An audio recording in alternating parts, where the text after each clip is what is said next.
Hello there, and welcome to Speaking of Our Words, radio programming that brings you the wide range of voices, stories, and forms of local writers, and offering you some insight into their creative process. My name is Chris Deguire. I teach creative writing workshops at Columbia College Chicago, and I am your host. We have several guests in the studio to read from their works today, so why don't we get started with the piece by regular contributor Richard Bell. Richard Bell cannot be here today, but I will be reading his short story called A Christmas Present. And here we go.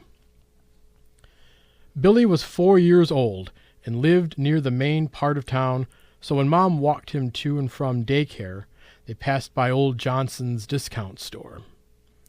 One morning, the store window was suddenly filled with all kinds of toys. Mom and Billy would pause there, and she'd pick him up so he could look at everything.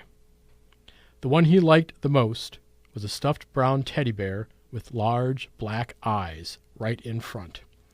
Mom would ask him which present he wanted Santa to bring him, and he always asked for the teddy bear. "Maybe if you are especially good, Santa will bring it for you," she would say. But deep down, she knew she could not afford it, since she was on Section 8 housing, and all their money went for bills and the bare necessities they needed just to survive. It made her sad to get his hopes up, but she wanted him to feel the magic of Christmas.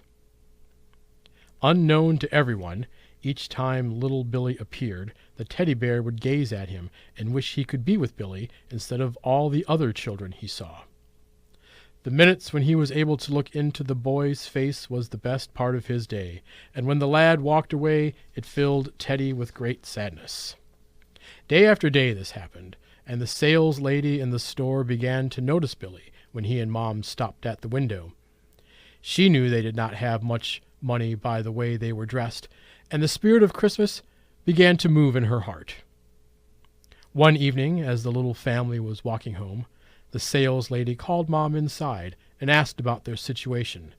Mom explained how she was working 2 jobs and struggling to make ends meet.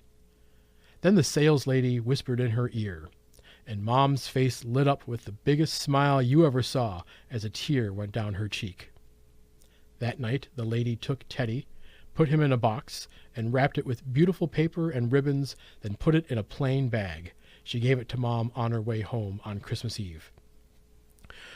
When Christmas morning arrived, there was one present for Billy under the picture of a Christmas tree they had taped to the wall. Billy ran to it, opened it carefully, and was delighted beyond words. Teddy, after being alone and afraid in the dark box for hours, was also excited to be opened and taken out by his new best friend. No one was happier that Christmas Day. Little did Billy know that Teddy was really an extraterrestrial, and one day he'd give Billy superpowers and they'd team up to save the galaxy. All right, Richard Bell, thank you very much wherever you are. All right, and our next reader is going to be Enda Carty. Enda is new to the show. I understand that you've been to at least one Kenosha Writers Guild meeting. Is that correct? Yeah, I've been to 2 now. I was there last night again. Okay, very good. Enda Carty, what do you have to read for us today? I have 3 very short pieces, around 500 words, so like flash fiction. Okay, very good. Enda Carty, take it away. Contrition. It was one of those sins that you couldn't tell the local priest. It was bad enough when Father Malachi came into school to hear confessions, telling him about all the lies and cursing and bad thoughts. And then, after serving Mass, talking to him about football or the weather like nothing had ever happened. I thought about going to the confessional box, but I was sure he'd recognize my voice, which, by the way, is very distinctive. My English cousins recorded it last summer, and then played it back 1,000 times and held their sides laughing. I thought about trying to disguise my voice, and I worked on that and recorded it. But no matter how I did it, it sounded like me, kind of screechy, and I was sure Father Malachi would recognize it. And I was afraid that if I distorted my voice too much, he'd think it was someone making a mockery of the sacraments. And I imagined him coming out of his box and opening the door to see who it was. I'd have gone to another church, but how could I explain that to my mother? In the end, I decided to hold on to the sin until the missions came around, and there were different priests hearing confessions. That Easter, I went to one of the mission priests. He was a foreign fella, and the youngest of them. I was afraid the older priest might be a bit deaf and asked me to speak up. I told him quickly about the usual sins, the cursing and fighting, but I added that I'd forgotten my prayers a couple of times so that at least he'd know I prayed. Then he asked me, "Is that all?" And I almost didn't tell him. He seemed like a nice priest, and I didn't want him to think badly of the Irish, but I managed to say, "There's one other thing, Father. I stole something." "All right," he said. "Well, there's something, you can give it back." "I can't, Father," I said. "It was up in that loan I stole it." "And this place is very far away?" he asked. "Well, not that far, Father. But they were roll caps, you see. I already let them off, Father." It wasn't true. I hadn't let them off. I wasn't too worried about that lie, though. I'd clear that one up later with Father Malachy. But I was afraid he'd push them, bringing them back, if he knew there was less than an hour on the bus. And I couldn't tell my mother I had to go to Athlone to bring back the caps I'd stolen. "Take the price of what you stole," the young priest said. "Light some candles and say 3 Hail Marys." I said the Hail Marys and lighted the candles, but it seemed like a waste to spend £2.50 on candles, so I decided to just pay for the one. That's the second story, the meat factory. Tommy found himself looking at the clock a lot more often since he moved to the office. The move was a no-brainer. He had worked on the line for over 9 years, and he knew better than anyone that the chance of a cushy job didn't come up too often. The lads on the line gave him a bit of a slagging. "Aren't you the sly whore?" the sticker Maguire said to him. "I suppose you'll ignore us dogs once you start above in your fancy office." But quietly, most of them told Tommy that he was dead right, that he'd be mad not to jump at the chance. Tommy had joked that he'd missed the smell of blood and offal first thing in the morning, but after a couple of days in the office with Barrett gnawing his fingernails, he did. Back when he first started, Tommy worked in the stunning box. He could never get used to the stun gun. He flinched every time he squeezed the trigger. It wasn't the killing, it was the pop he didn't like. Hundreds of times a day. Pop, pop, pop. It was as if he held the gun to his own head. It got to him, and in those days Tommy considered leaving the factory. But what else was there? Working on the farm with the old man, doing things his father's way. His father reminding him that things used to be a lot harder. Tommy got out of the stunning box by taking the least desirable job on the line, pulling the bellies, tearing the fermented grass-filled stomachs from the open carcasses. It was a dirty job, but stable. If Tommy was happy to do it, they were happy to leave him there. There was even a certain reverence. He wasn't subject to the messing, the hurdling of a kidney or liver. The line was tough work. The carcasses came around fast. But the line never stopped because of Tommy. In the office, it was different. There was no knowing what would come up. A few days after Tommy started in the office, the floor manager called. The line had been down all morning. They wanted to know if he could come down. Tommy didn't ask what the problem was. "Give me 2 minutes," he said. Before he got to the floor, Tommy heard the stun gun, then the bandsaws and pneumatic scissors. They had the line going again. He walked onto the floor. Reynolds was pulling the bellies. He'd got the hang of it. There was a shout from down the line. "You must be missing us, Tommy." And as he turned, something soft and wet slapped him behind the ear. Tommy touched his neck. He didn't need to look at his hand or down at the blood on his shirt. He knew all too well the feel and smell of it. And the third piece is breakfast. For a moment, after the spinning bowl escaped the boy's control and left the table, the boy thought that perhaps he had gotten away with it. Luck had been on his side. The bowl had landed on the floor, upright, still spinning, milk and cornflakes undulating to the brim, but not yet spilt. There was still hope. The boy held his spoon in a clenched fist, dagger-like. He watched the bowl as it spun on the tile floor, edging a precarious path between the legs of a chair and the skirting board and dulled copper pipe. The boy's mother stood behind the boy at the stove, and the boy was aware that she had turned. She had warned not to spend the bowl, not to play with food, to eat and be quiet. This would change everything. He would never superspend his cornflakes again. Not because he could not handle it. Yes, he had lost control, but it was a once-off, a freak accident, for which he could not be blamed.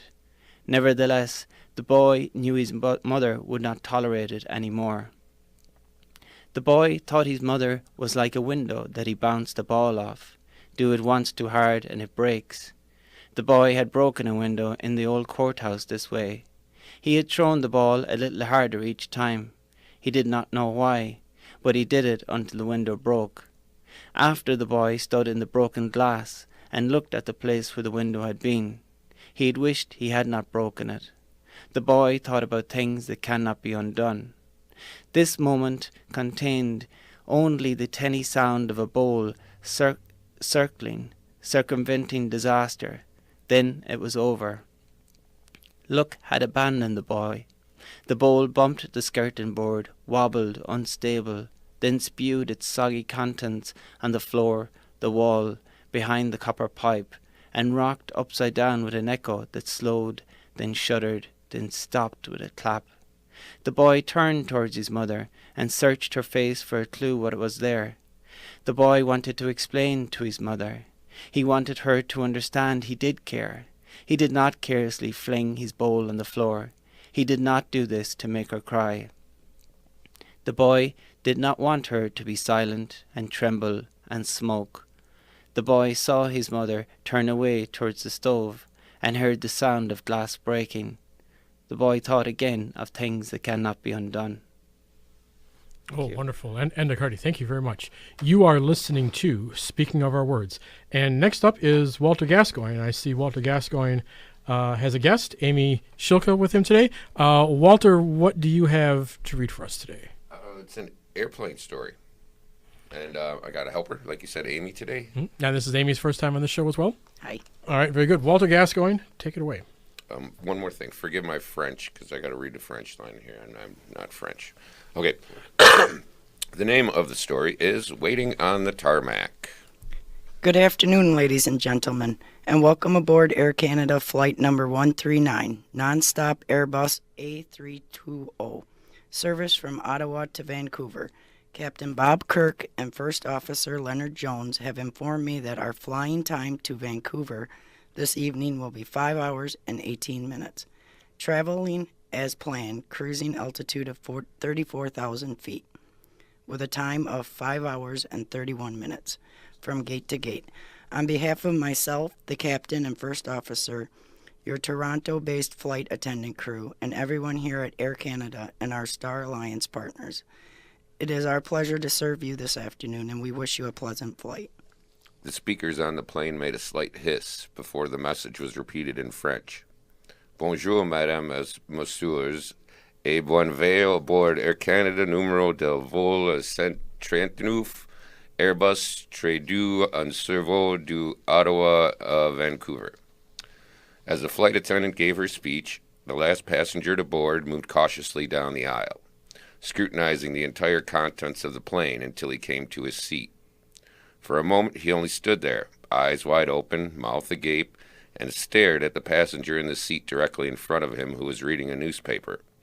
Finally, he said out loud to no one in particular. The man looked up from his paper. Excuse me, sir, were you addressing me? Oh, no, sorry, Steve, I was just talking to myself, the man said as he unbuttoned his coat and took his seat. He was a short, unassuming man, with hair that only rimmed the sides of his head, giving him the appearance of a friar. His oversized glasses made his eyes seem twice as large. He placed his hands in his lap as he leaned his head back into the headrest, closed his eyes, and breathed a deep sigh. I'm sorry, but do I know you? The man opened his eyes, his glasses giving him a startled look as he turned to Steve and said, No, I don't think we ever met. Then how do you know my name was Steve? I overheard your wife saying goodbye to you back in the terminal. Hope it wasn't rude of me to call you by your first name, he said as he wiped his glasses on his shirt and placed them back on his head. You have a wonderful-looking family, by the way. Your daughter reminded me of my own. No, I don't mind you calling me Steve, and you are? Sorry once more for being so rude. My name is William. William Robbins. You can call me Billy. Everyone else has since I was 5. They shook hands as the intercom hissed into life. Ladies and gentlemen, in preparation for departure, all aisles and exits must be clear. All passengers must be seated with your seatbelts securely fastened. Your seat backs and table trays in their upright and locked position, and your carry-on luggage securely stowed, either underneath the seat in front of you or in the overhead bins. It's nice to meet you, Billy. Are you flying to Vancouver to get back to your family?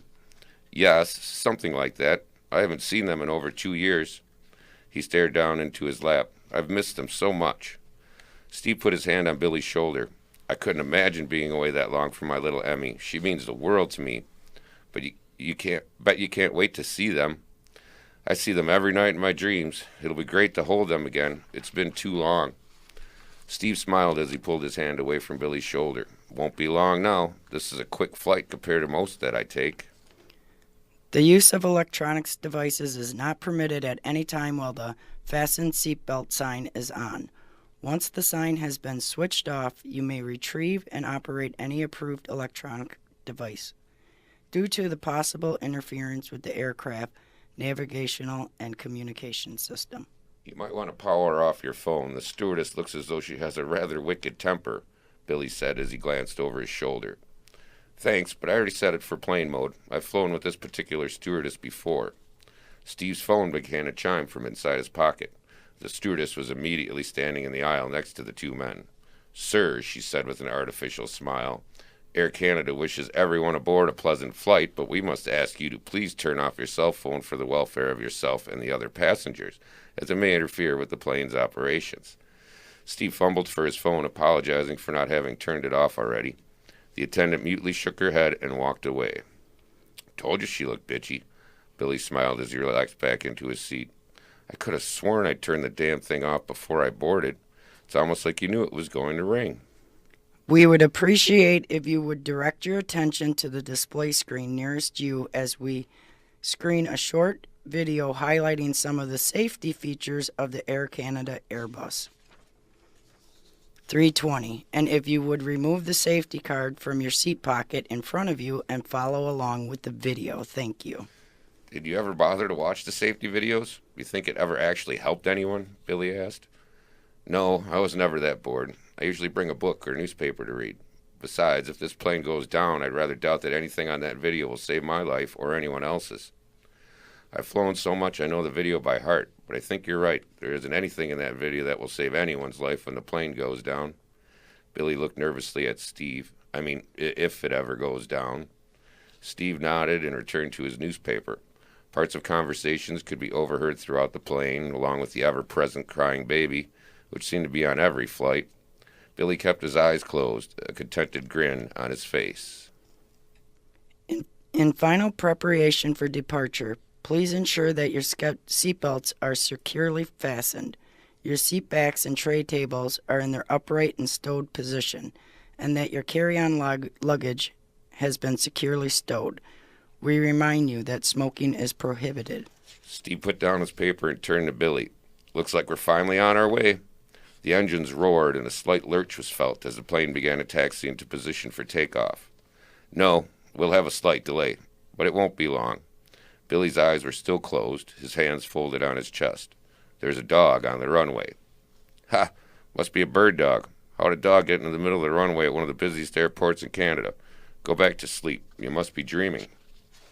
The noise from the engines diminished as the plane decreased speed. A slight chuckle could be heard coming from the intercom. There was a brief pause and a slight hiss as the speakers came to life. We're sorry for the delay, folks, but it seems a furry, four-footed friend has decided to take a stroll on the tarmac. We will be underway soon. We apologize for the delay. Steve looked out the window as the message was repeated in French. He could see several people chasing a German Shepherd on foot, while a baggage cart tried to block the dog's escape. The animal sensed that a trap was ensuing, did a 180-degree turn, and proceeded to run through one of its pursuer's legs, heading directly for an open door that led into the airport. Steve turned and looked at Billy. "How did you know there was going to be a dog?" I looked out the window. "Your eyes were closed the whole time. We weren't even in view of the dog yet." Billy opened his eyes. "Can I tell you a story, Steve?" "Sure, as long as you're not going to tell me you're a terrorist and the dog works for you." "Nothing like that at all. I'm just a guy who wants to see his family again. I finally found the right plane to get back to them." His eyes closed again, and he took a deep breath. Steve was about to say something, but Billy raised his hand, silencing him. He turned towards Steve, tears enlarged by his glasses. "About 2 years ago, my wife and I planned a vacation. We're going to take our daughter Kimmy to Granville Island Kids Market, Playland, the zoo, you know, all the fun kid things to do in Vancouver. We were supposed to fly out together in the same airport, but after 2 months of planning our vacation, my boss decided he needed me to finish up some paperwork for a big account they were trying to land. No big deal, I thought to myself. I'll catch the first flight out after my work was finished." Billy took a deep breath and wiped his eyes without taking off his glasses. He fumbled with what he was going to say next, but composing himself, he cleared his throat and went on. "I got the call while I was still working at the office. Their flight went down due to an engine malfunction, and there were no survivors." The last few words came out soft and raspy sounding.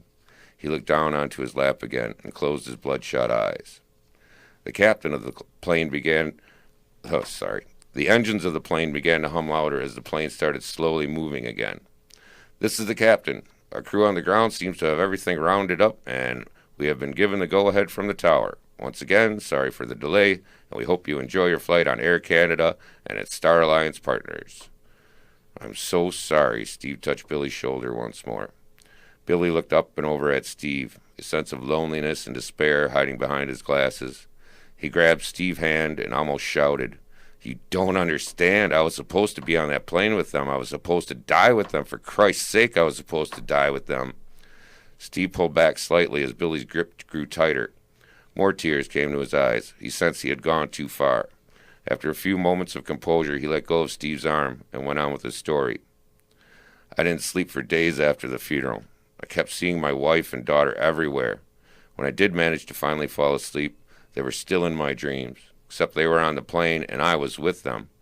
I was with them every time as the engine sputtered and the plane dropped, hearing the screams of the other passengers as we built up speed heading towards the ground, holding my wife and daughter while I whispered 'I love you' over and over again. Then I'd wake up and have the same dream every time I fell asleep." The plane built up speed as it taxied down the runway.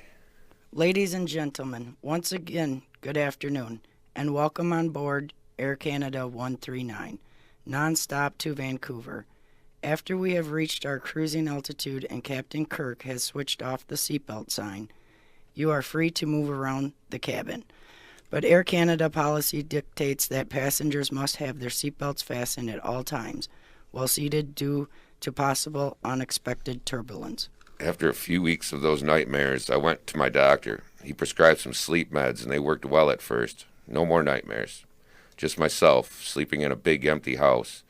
But that only lasted a few weeks. Then the new nightmares, and it was only me on the plane. It was the same thing over and over again. The plane lifted off with a slight lurch. Please use caution while opening the overhead bins, as some articles may have shifted during takeoff. We will be beginning our audio-visual entertainment shortly. A guy reading a newspaper, a rude flight attendant, a dog on the tarmac. I knew what it was trying to tell me, and that if I ever wanted to see Sharon and Kimmy again, I needed to get on that plane. Steve's eyes grew wide, and his hands gripped the armrest tighter. I've been looking for that plane for almost 2 years now. I can't tell you how many times I've flown out of this airport. Must have over a million frequent flyer miles. He smiled and took Steve's hand. "I'm sorry I couldn't tell you until we took off. I'm sorry about you not being able to see your family again, but I know you will someday, just like me." Steve shook off Billy's hand in horror as he fumbled with the seatbelt. Stewardess, we have to land. Land now." The flight attendant rolled her eyes and put on her smile as she walked towards the screaming passenger. We thank you for choosing Air Canada, and once again, we wish you a pleasant flight. Welcome on board.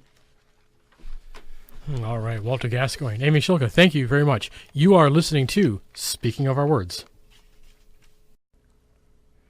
And our next reader is going to be Jim Payne. Hello, Jim. Hiya, Chris. Jim, what do you have for us today? This is a conclusion of a story I read before. It involves a father and his 13-year-old son and a 10-year-old daughter. The son and daughter have been fighting about whose turn it is to do the dishes.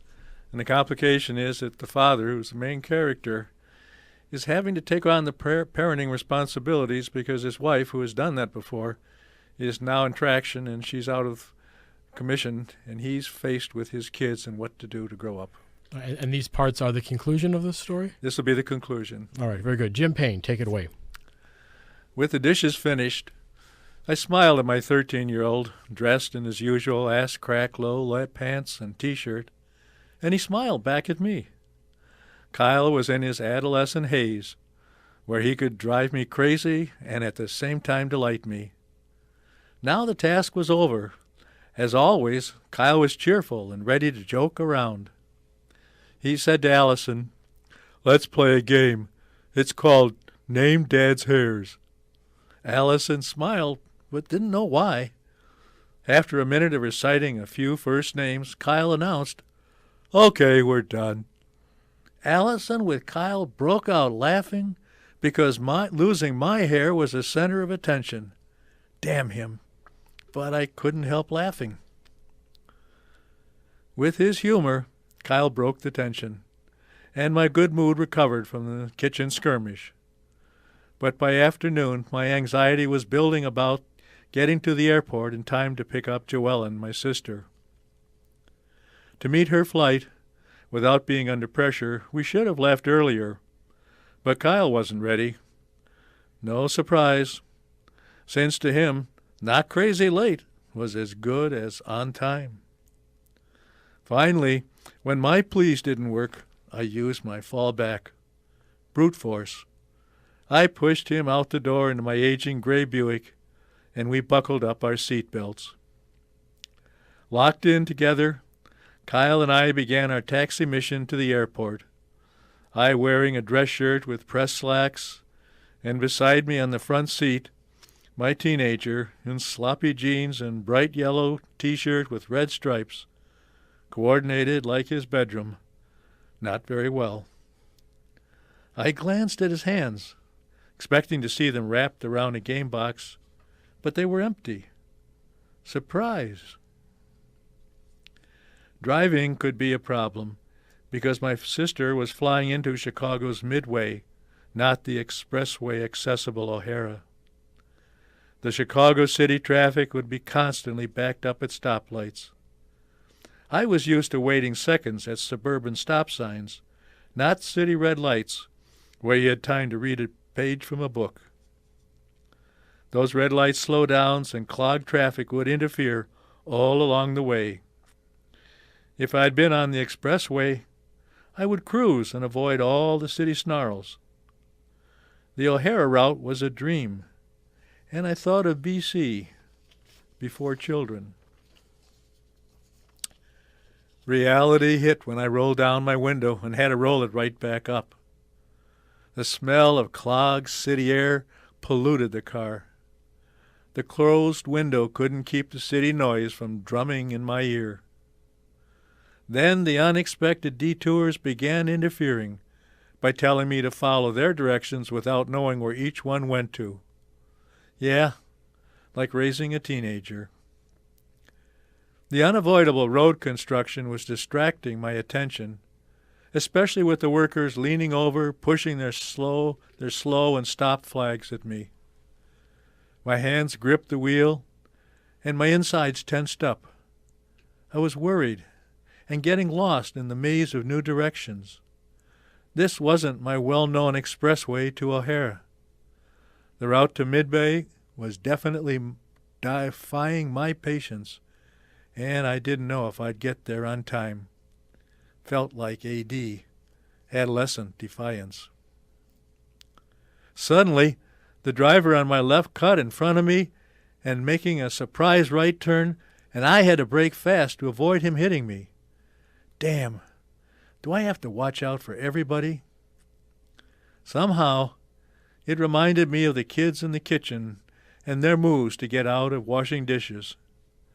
With that, my anxiety popped up on my shoulder and muttered in my ear, "Surprise! You never know when your teenager's coming at you, or where he is going." With my usually quiet son beside me, I had started out hoping for a simple car ride and a visit with Joellen. I had thought the trip would be nice and peaceful, like in my study, where I could think in quiet without the kids jabbering. Instead, once we were stuck at a red light, Kyle leaned over and questioned, "Dad, don't we do humongous tasks while Mom is recovering?" I was aware of the extra duties at home. I was doing more too, and answered with a stern, "Yes, Kyle, you and Allison are helping out a lot, and Mom and I are grateful." Kyle just continued like I hadn't spoken. "But we do so much. I even put away my clothes." "You did, but I had to tell you 3 times to do it." "I did it. Isn't that what counts? You know I did."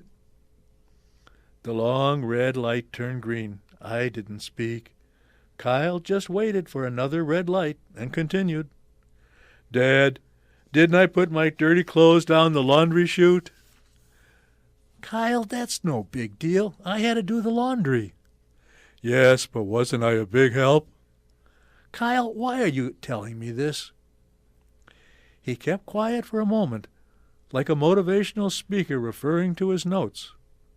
Kyle had something on his mind and wanted to tell me about it, but he just went on with his soliloquy. "Dad, we kids are really helping around the house. I mean, we do so much. Sometimes I don't have time to do homework. Aren't you glad we help so much?" "Kyle, come on. What's on your mind? You're angling for something, and I don't know what it is." "Dad, don't we do humongous tasks while Mom is recovering? Don't we take meals up to her?" "You said that, and I told you yes." With another detour, I no longer was sure of how we'd get where we were going. The directions were a puzzle, just like Kyle's motive for his litany. With every slowdown at a red light, Kyle leaned on me, over and over repeating the dishes they washed, the meals they made for Jane, the laundry they did. Funny thing, he left out their daily fight over whose turn it was, reporting on their gracious labors as if they did it all on their own. He was becoming an ache in my ear. So this is parenting a teenager. Kyle continued, vaguely hinting at something he wanted me to say instead of him saying it. I was learning. A teenager's mind is a daily fog. Here I was trapped in the car with him and couldn't get away from the haze of his questions. I couldn't even focus on them. Oh, God, was I catching it from him? Even though I was distracted by the traffic, the detours, and the haze of his questions, I tried to guess what his motives were. It suddenly dawned on me that Kyle was taking advantage of me. When we left, I thought Kyle wanted to come along to get out of doing dishes. Wrong. He had an agenda. He was using the car ride as a trap so I couldn't escape him, spouting his spiel in my ear. He droned on with his litany, generously padded in his favor, droned on about all the tasks he and his sister did for several weeks while Jane was bedridden in traction. "Dad, don't you think you should do something special for Allison and me?" "Why?" "Aren't we good kids?" "Yes." "Dad, don't you want to show us how much you appreciate us?" With his teenager's rapt refrains polluting my ear, I couldn't think, but my gut signaled caution. His words in the car weren't loud like this morning's crisscross shouts in the kitchen, but they were relentless. I had gone on alert from his leaning into me to establish a lane for his teen invasion of my protected parents' world. Still, with Kyle, I couldn't help being intrigued, knowing his surprises. Sometimes fascinating, and they could pop up at any time. I was watching, but also proud of my adolescent son and his shortcut thinking. So I was willing to listen for one more round, hoping to find out what he wanted. "Dad, haven't Allison and I taken over a lot of work for Mom while she was laid up?" "Yes, you have." "Dad, didn't I wash the car last month?" "Yes, but you only washed the front." No pause, as if I hadn't spoken. "Aren't you proud of my grades at school?" "You're getting better grades since we got you the tutor for reading." No pause. "I'm a man now. Don't I need to buy things?" Round over. I felt like I was in one of Kyle's endless battle scenes of pirate ships, firing arrows and cannonballs all around me. My energized teenage son wanted something from me, but I knew it couldn't be an allowance because Jane and I had talked with the kids explaining we were a family working together. Then came the surprise. "Dad, you see, you should give Allison and me an allowance." Shocked, but not so I couldn't sternly say, "Kyle, your mom and I don't get paid an allowance for all we do around the house for the family, and we won't give you one either for contributing your part." I was very sure of and satisfied with my answer, but Kyle went on as if I'd never spoken. Unfazed, he repeated his whole litany of tasks and added some. For 5 more minutes, I listened to his list of labors and gave him the same answer. "No, Kyle. Mom and I work around the house without an allowance, and so will you." "But, Dad, shouldn't we get an allowance? I mean, shouldn't you pay us for what we do?" "Kyle, I'm trying to figure out this detour to Midway. Besides, no allowance." I didn't know what else to answer. With this detour, I wasn't sure where we were going. "And we do so much washing dishes at night." "That's great, and I appreciate your doing it, but you're part of the family, not an outsider we hired." "An allowance is a thing I should have. You always say I am a young adult." When I didn't answer the last cannonball, Kyle just began another rendition of his wonderful work around the house. For more endless minutes, my patience waning, I listened to him rattle off all he did, and I knew my answer. However, I was starting to feel a little guilty, but concentrating on the detour signs pushed that aside. However, Kyle wasn't pushed aside as if I had said, "No, I'm not giving you an allowance," and continued right on. "But my friends Johnny and Brian get allowances. They get to buy things on their own. I should too, shouldn't I? I'm not a kid anymore." I was afraid I was losing my way due to another detour, and didn't point out he had dropped Allison. Besides, I had to rely on Kyle as I concentrated on the pressing traffic. "Kyle, are you paying attention to the detour signs?" "Yes, you have to turn right at the next stoplight. See, I'm doing my job, so why can't I get an allowance?" He did point out the signs, but my God, my usually silent son was non-stop. Secretly, I admired his persistence. "So, Dad, you see, you should give us an allowance." I viewed myself as Kyle's father. Now, from saying no so often, I was beginning to feel like Kyle's seatbelt locked-down mental patient. But I still had one more no left in me. I listened, waiting for a break in his soliloquy to give my final retaliation of No, never.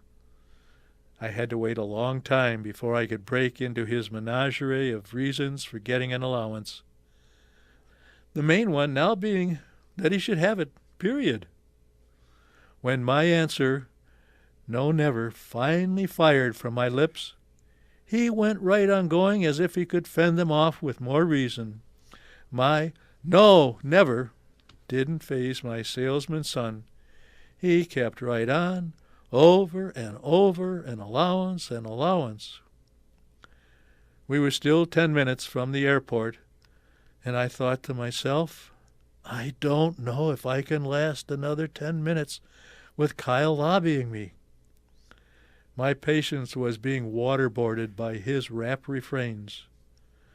Because he wouldn't give up, I knew I didn't dare ask how much of an allowance was without surrendering to his relentless teenage demands. I had to find another tactic to counter his crusade for an allowance. Every so often there'd be a break in the clouds, and I'd look up to see clear blue sky. While we were halted, I watched the flagman blocking our southbound lane of cars, while the cars going north got past. Then the flagman waved us on south. Travel on the one-lane road was slow, but we resumed our speed in two-way traffic. The wait freed up my waterboarded mind and coughed up an addition to Kyle's one-way demand. I thought it was a stroke of genius. Armed with my Solomon plan, my attention snapped back to Kyle right next to me on the front seat. Kyle, tell you what, I'll give you an allowance. Immediately his smile spread across his face like a warrior standing over his fallen prey. I swear he licked his lips. He was staring intently at me, but silent, so I pressed on. Kyle, you and Allison do a lot around the home, so Mom and I will give you a $5 a week allowance, and you won't have to do any extra tasks, just what you're doing now. Kyle was grinning like he was in first place driving a Ferrari across the finish line. Then I added my stroke of genius. Son, all you have to do is take the responsibility for doing your assigned tasks. That means no fighting over whose turn it is, no putting off. You take the responsibility to do the task right. That means when you wash dishes, you get them clean. I don't have to check to see if you have done them. Look, taking responsibility is no big deal. So what do you think? I had just given my son a tremendous opportunity to add to his life, and now I prayed more than I did when he was born. Holding the steering wheel tightly, I waited anxiously to hear his reaction. Kyle leaned back in his seat. No words, just breathing. His body gave no clues. The passenger stayed silent. I felt a hanging stillness. My fingers were gripping the wheel, my gut anxious to know what he thought. So I sweetened the offer with examples of what he could buy, but no response. Kyle's lips stayed still. Then Kyle lowered his head and turned to look out the window. It became a silence so deafening, even the jet roaring overhead couldn't be heard. From his squeezed fists, I knew he had a reaction, but his words remained sealed behind his lips. I waited and waited, but nothing. The pirate had no cannonballs. Once I saw the airport ahead, the traffic began moving at a pace I was comfortable with. Without the request from Kyle, and the quiet, I pondered being a parent of a teenager. I saw that my son wasn't trying to rebel, much less torment me. He was trying to make his world have all the advantages of adulthood without paying. He was a typical teen. He'd find out soon enough, so I stopped worrying. I knew he would do battle.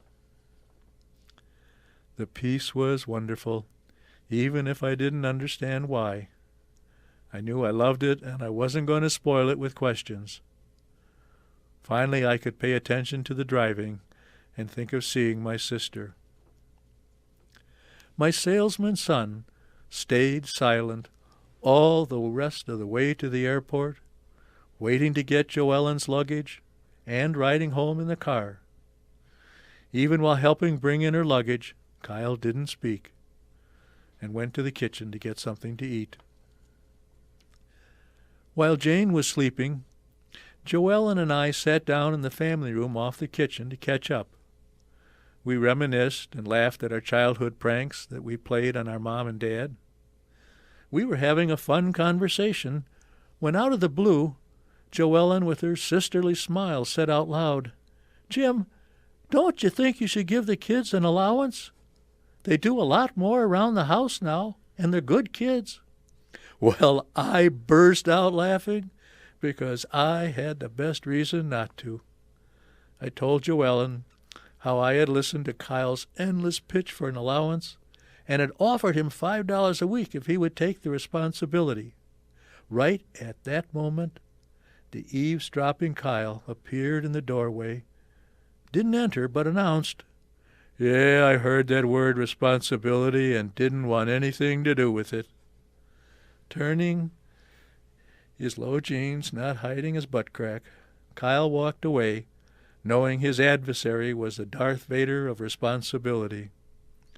My budding adolescence battle with the evil force had begun. Not another word was said, but we knew. The word responsibility, it wasn't a teenager's word. All right, Jim Payne, thank you very much. You are listening to Speaking of Our Words. And next up is going to be Troy McDonald. Hello, Troy. How you doing? Good, Troy. Troy, what do you have for us today? Well, I'm going to start off with this piece. Today's a big day because Adele's new CD comes out, 25. I'm a huge fan.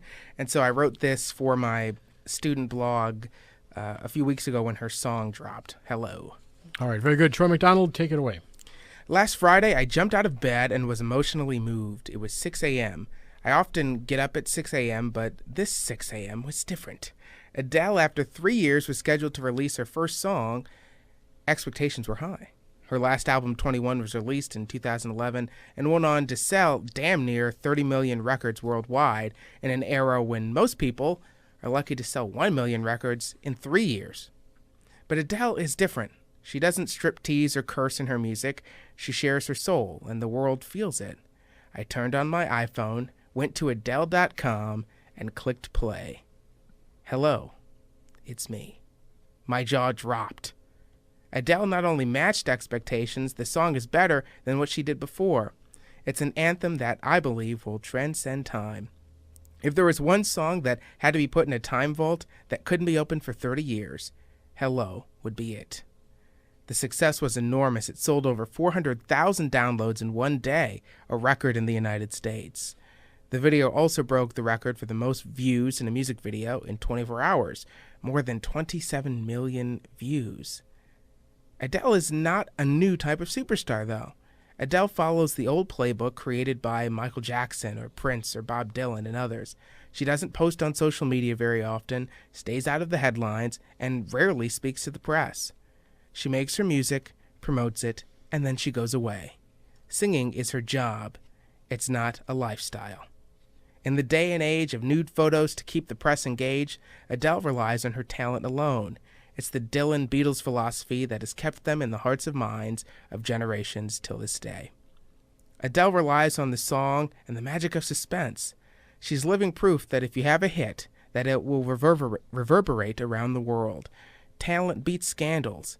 If a scandal is like McDonald's, Adele is filet mignon. The music business really hasn't changed all that much. Good songs cross genres and color lines. They touch our soul and leave an indelible mark, one that lasts for as long as we live. That is power. That is music. No, I got one more. Okay. Yeah, and this one is pretty crazy. I left social media about 2 weeks ago. I got rid of my Facebook, got rid of my Twitter and everything, and this is kind of why. From scorned lovers to political babblings, you can find everything on social media. People open up to the world and share their lives. I've seen thousands of cat videos posted on my wall, and hundreds of exes called out and embarrassed for being complete idiots. I was deeply involved in that world. When I started my podcast, The Troy Show, I used it as a promotional tool, social media. I would post about 1 to 3 times every day, not much about myself, but about the show, and I would encourage people to listen to it. After the show ended earlier this year, I rarely posted anything. When I did post, I was contributing to the back and forth infighting I detested. I'm a very private person, and I like living alone, if that makes sense. So after nearly 10 years on social media, I had enough. I finally realized that I was wasting my time on other friends I really didn't give 2 craps about. Excuse my French. I didn't care what people had for breakfast or what trips they went on. I thought to myself, damn, if I invested as much time in myself as I do on Facebook, I would be an awesome person. It took me 2 days to debate and thought, I finally said, screw it. I don't care what people think of me. I posted on Facebook, and I said, I don't care about the cats and some senseless crap that goes on here. I left social media, and ironically, it was one of my most successful posts. People commented and asked me not to leave, but I had to. As soon as I typed the post, I deleted Facebook and Twitter from my phone. I kept Instagram, but I don't post anything. In fact, I should see if I can delete all my photos from Instagram. Speaking of it, leaving was not hard at all. My fear was if I would be able to stick to it. Surprisingly, I'm doing just fine. I don't scroll randomly into a bottomless pit of nothing. I have no doubt that I will not post anything on social media for a very long time. Facebook already won, though. After nearly 10 years, they have enough data on me to melt cash off my likeness for years. That is a problem with me. Because I gave so much information, the challenge now is to morph into the next phase of my life, into a new person. That is a challenge that I do indeed like very much. All right, Troy McDonald, thank you very much.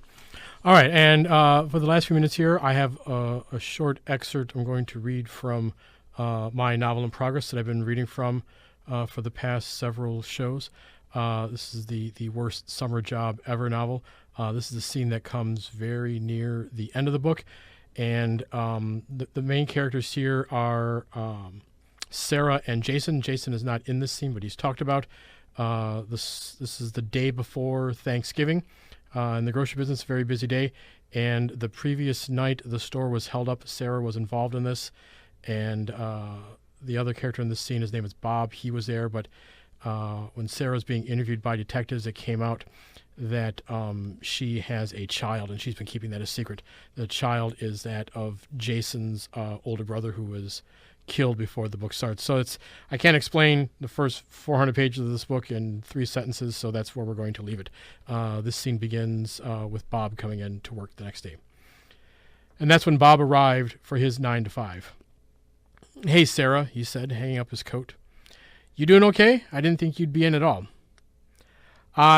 Yeah, I just needed to come in and talk to Henry about not coming in today." Why did Bob have to show up now, she thought. Well, he didn't give you any crap about calling in, did he? No. She smiled and leaned her forehead against her locker. "Just tell him you're taking some time off. He'll understand." "Oh, good," Bob said, taking his apron out of his locker, not looking at her as he spoke. "There's no way you could be expected to work today." "I'm taking a leave of absence," she said quickly, still facing her locker, the metal feeling cold against her head. "Really?" He turned to face her as he tied his apron. "How long?" "I don't know. Couple of months." Looking at her, he knew it was more than just the hold-up, but he wasn't going to press. "Well," he said, wiping his hands down the front of his dirty apron, "you know yourself better than anyone. If you need to take time off, then do it." Could you tell Jason he comes in later today and I don't want to be here?" With her head still pressed against the locker, she turned her head to look at him. "Well, I'll tell him about today," he said, smiling and putting his hair into a ponytail. "But you should really tell him about your leave of absence." He was right. "Yeah, I know." She straightened, sighed, and grabbed her locker door. "There's a half bag of Doritos in my locker if you want it." "Sure." She took it out, closed her locker, and locked the padlock, and stuffed it in his hands without looking at him, ready to get out. But he put a hand on her shoulder. It felt firm but warm. "Whatever else you got going on," he said softly, "you're not alone." "I know," she said, still not looking at him. "Happy Thanksgiving." "Happy Thanksgiving." He let go and she sped off. And I will stop it right there. All right, so that is our show today. This show is a production of the Kenosha Writers Guild, and if you are interested in joining the Kenosha Writers Guild, their main meetings are held on the third Thursdays of every month at the Edinburgh Library. Is that the name of the library? I'm blanking on the name of the library over at Carthage. The Hedberg Library. Yes, over at Carthage College here in Kenosha. So come to the group. Come to the meeting. It is free. And on the second Thursdays of each month is when the Kenosha Writers Guild holds in-depth critique meetings. They bring in guest lecturers and sometimes hold some workshops. So, and I know a number of us also have blogs to promote. Troy, you still have your blog? Yeah, I do. It's the trophile.wordpress.com. It's just a student blog, but, it's going so well that I'm thinking I might continue it after this semester. So we'll all right, see. Cool. Very good. Very good.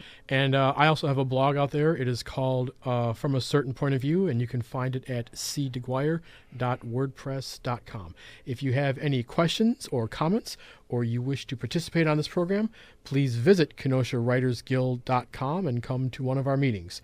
Please visit the Facebook and YouTube pages for this show, Speaking of Our Words, and feel free to leave a comment. Thanks to Dave Cole and WGTD, Steve Brown and Nita Hunter, our engineer, Troy McDonald, Lisa Adamowitz-Kless, and the Kenosha Writers Guild. Our readers today, Richard Bell, Enda Carty, Walter Gascoigne, and Amy Shilka, Jim Payne, Troy McDonald. My name is Chris Deguire, and the world needs your stories. We will see you again soon. Thank you for listening.